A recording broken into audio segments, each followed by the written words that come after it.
لیکن آنے والی بولی لگاتے جا رہے. اچانک وہاں سے عثمان غنی کا گزر ہوا.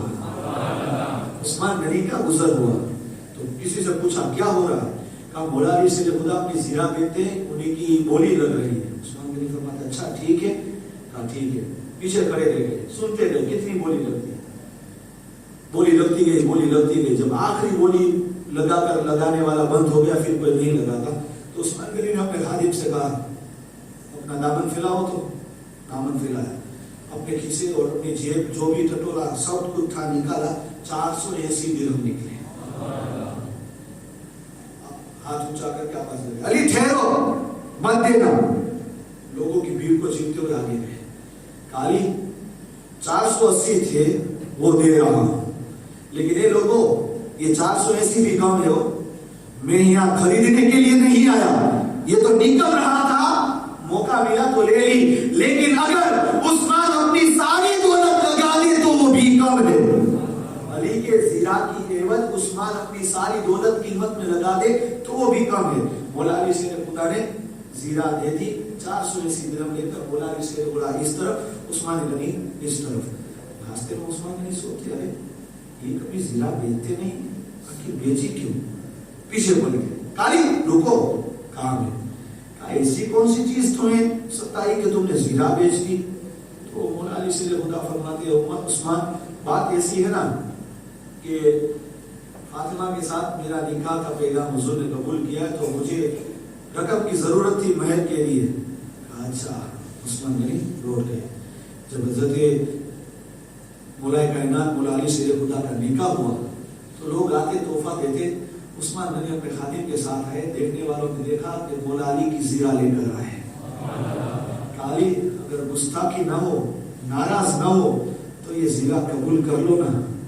مولا علی سے خدا فرماتے زیرہ بھی دیتے ہیں, مدد بھی کرتے ہیں. کہا عثمان ٹھہرو, میں آقا سے پوچھ لوں. حضرت علی سے خدا گئے اور حضور سے بات ساری سامنے رکھی, کیونکہ جب زیرہ اور قیمت لے کر حضور کی بارگاہ میں پہنچے تو حضور نے کہا علی بیچنے گئے تھے زیرہ, یہ زیرہ بھی لیا اور رقم بھی لیا, یہ دونوں کیسے ہوا؟ حضور آپ کا عثمان ہے نا, پہلے خریدتا ہے پھر تحفہ دیتا ہے. فرض حضور نے اتنا سنا, ہاتھوں کو اٹھایا اور عرض کی مولا عثمان پر رحم فرما, عثمان پر رحم فرما اور عثمان پر رحم فرما. کہا علی جب عثمان دے رہے تو اسے قبول کر لو, اس لیے کہ میری بیٹی فاطمہ کی نکاح کا مہر اللہ یہ چاہتا ہے کہ عثمان کے خزانے سے دی جائے. تو اندازہ لگا یہ کیسی محبت ہے. تو یہ سینہ ولی کی محبہ نے 4 یار کی قبر جو اپنے سینوں میں 4 بار لے کر چلے اور شیر شمشیر زن شاہ خیبر سکن پر توے دست قدرت پہ لاکھوں سلام. السلام علیکم.